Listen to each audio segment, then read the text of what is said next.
Hello student, in our previous video lecture we learned about some basic concept of light. Later on we studied the reflection of light, okay, in which we mainly discussed about how reflection of light takes place, okay, on a plane reflecting surface and what are the basic laws of reflection. Now today we are going to start the concept of mirror. Okay, now what are mirrors?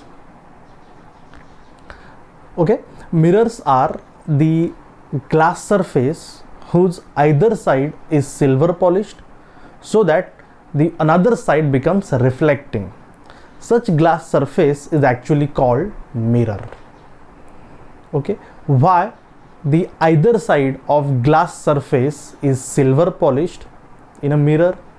Because we know that silver is a material, okay, which reflects about 90% of light which is incident upon it.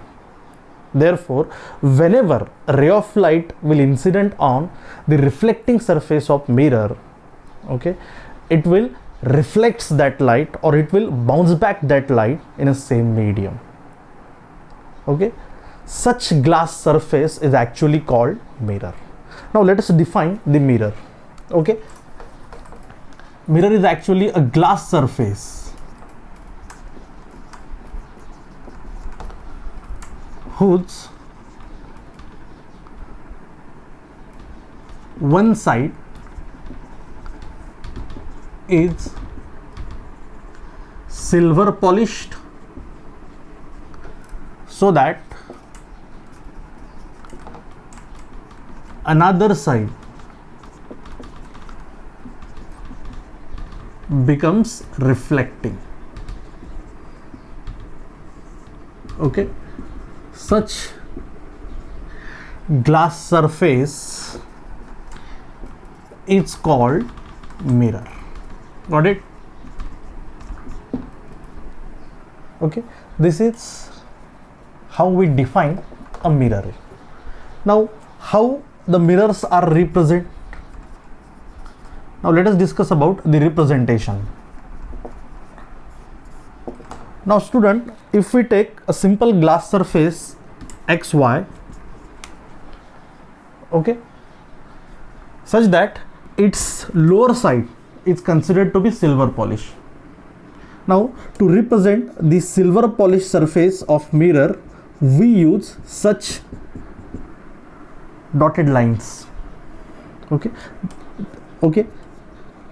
the lines drawn on the either side of XY, okay, it represent that this surface is silver polished. Now if this surface is silver polished, so that the upper surface of XY, okay, it becomes reflecting surface. That means whenever a ray of light will incident upon the upper surface of XY, it will bounce back the light in the same medium. Okay, this is how we represent mirror. Got it? Now the surface XY is considered to be plane, therefore it is a plane mirror. Now the mirror may be of such shape.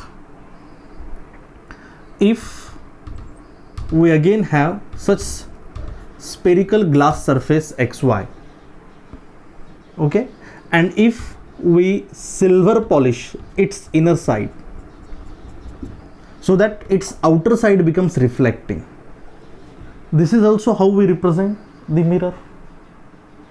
Got it? Now again,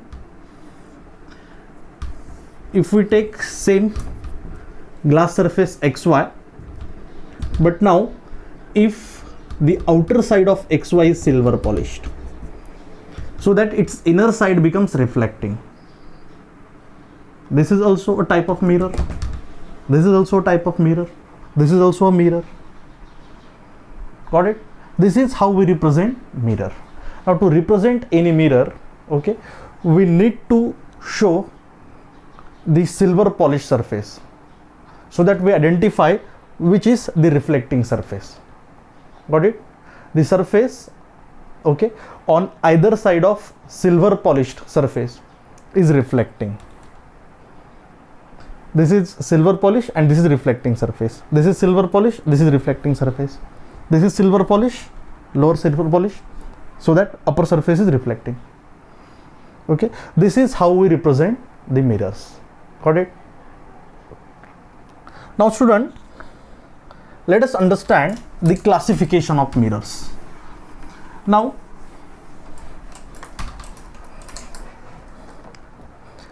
depending upon the shape of reflecting surface of mirror, the mirrors are classified into two types.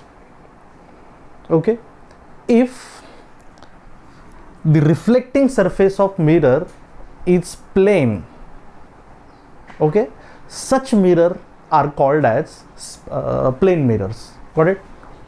Now if the reflecting surface of any mirror is a part of any imaginary sphere, okay, such, okay, mirrors are actually called as spherical mirrors.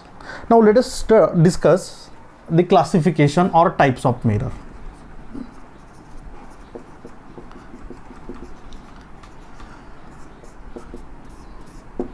Now student, you know that there are two types of mirror. One, plane mirror, and the second is spherical mirror. Now as their name suggests, if reflecting surface of any mirror is plane, okay, then such mirrors are actually called as plane mirror. And if the reflecting surface of any mirror is a small part of an imaginary sphere, okay, then such mirrors are actually called spherical mirrors. Now let us study the plane mirror first. Okay,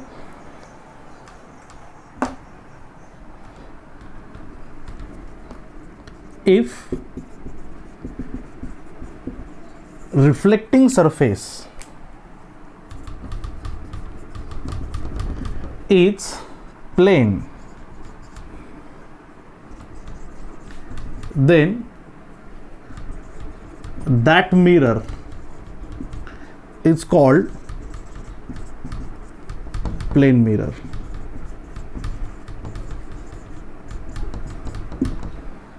Okay, now to represent plane mirror, we know that if we take a plane surface xy, glass surface xy, so that its lower surface is silver polish, so that its upper surface become reflecting, and this upper surface xy which is reflecting, it is found to be completely plane. Okay, such mirror is actually called as plane mirror. This is actually a plane mirror.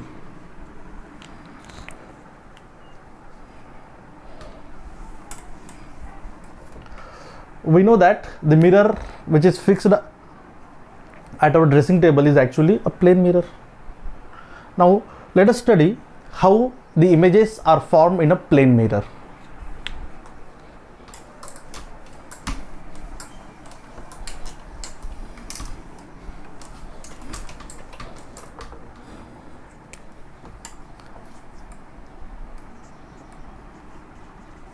Image formation.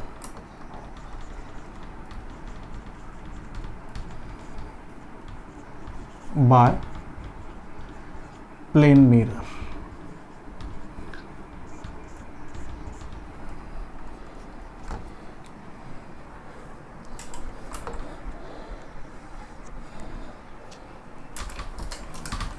So student, okay, if we take a plane mirror,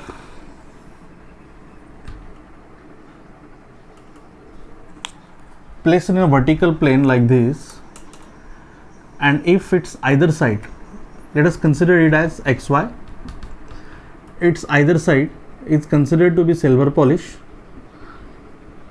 so that this side of mirror is reflecting. If now we take a point object O which is placed in front of plane mirror exactly at a distance of u, okay, and we are looking from here. This is our eye.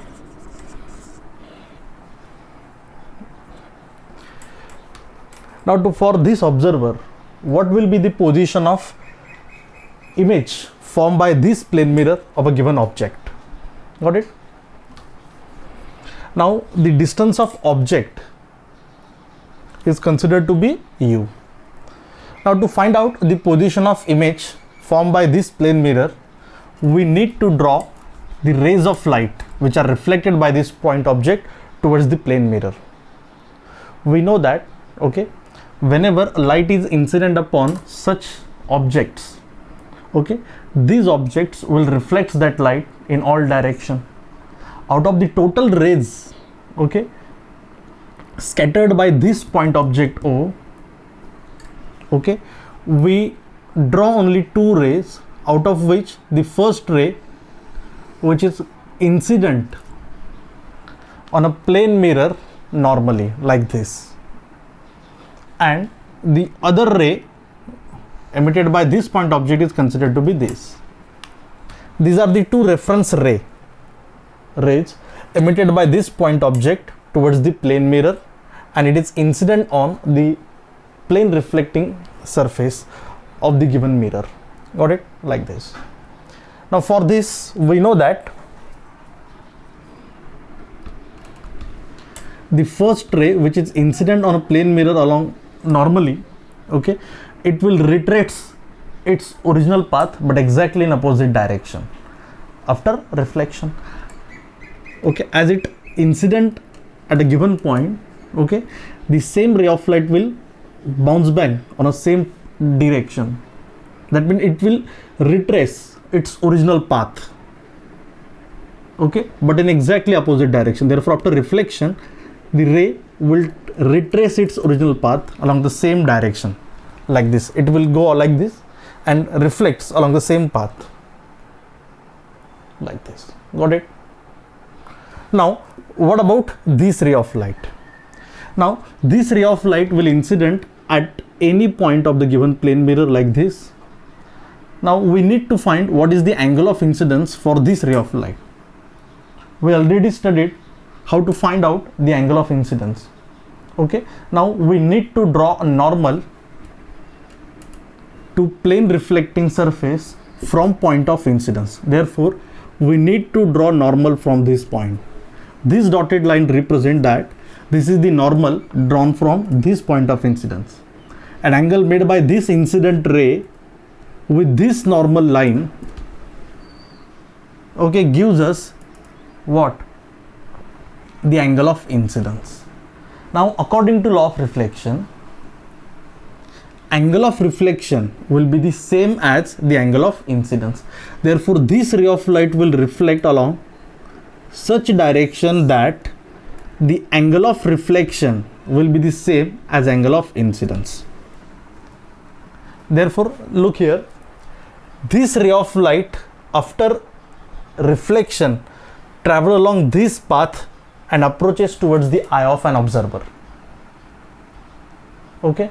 Now for this observer, this ray of light, okay, looks like it will, okay, it will came from any imaginary point on its either side.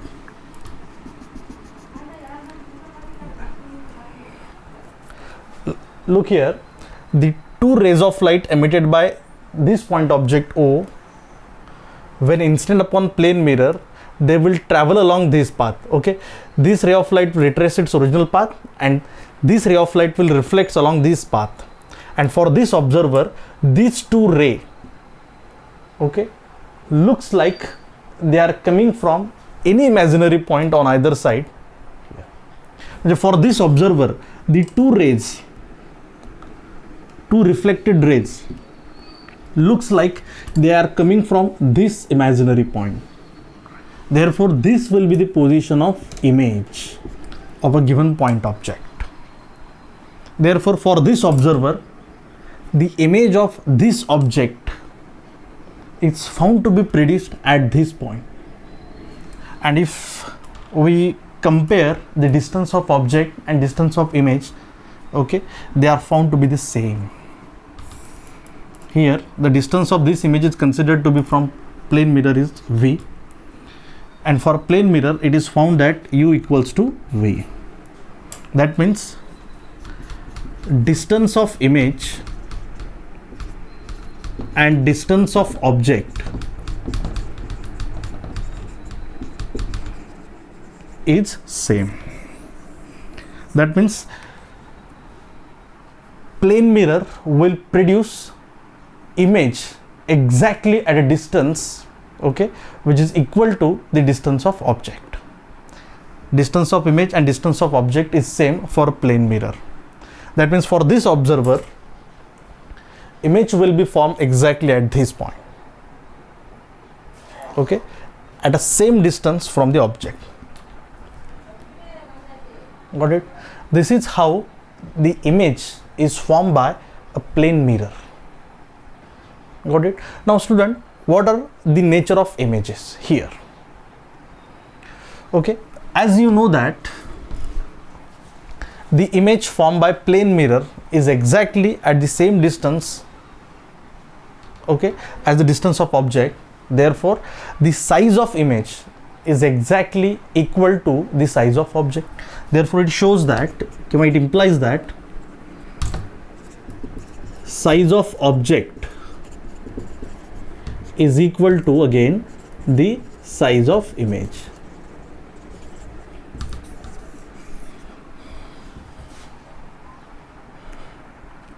Okay, we will discuss this topic in law of magnification later on. Okay, do you understand how the images is formed by a plane mirror? Distance of image is equal to distance of object, and therefore size of image is also equal to the size of object. Got it? Now again, the image is found to be laterally inverted. Laterally inverted. That means the right side of object looks like the left side of image. It will exactly found to be laterally inverted. Got it? So this is how the images are formed by a plane mirror. Okay, now student, what is the position of object, position of image? Exactly at the same distance of, exactly like the same distance of object. Nature of image, okay, the image is found to be virtual.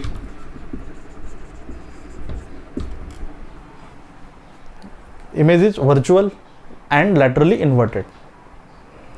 Got it? Okay, virtual image means the image, okay, formed by diverging ray of light.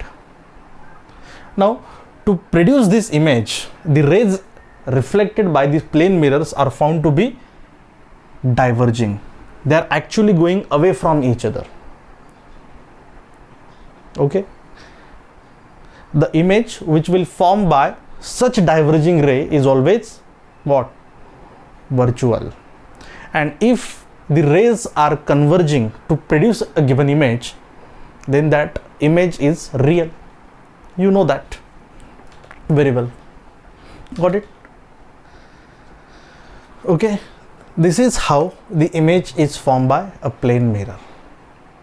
Understand? Okay.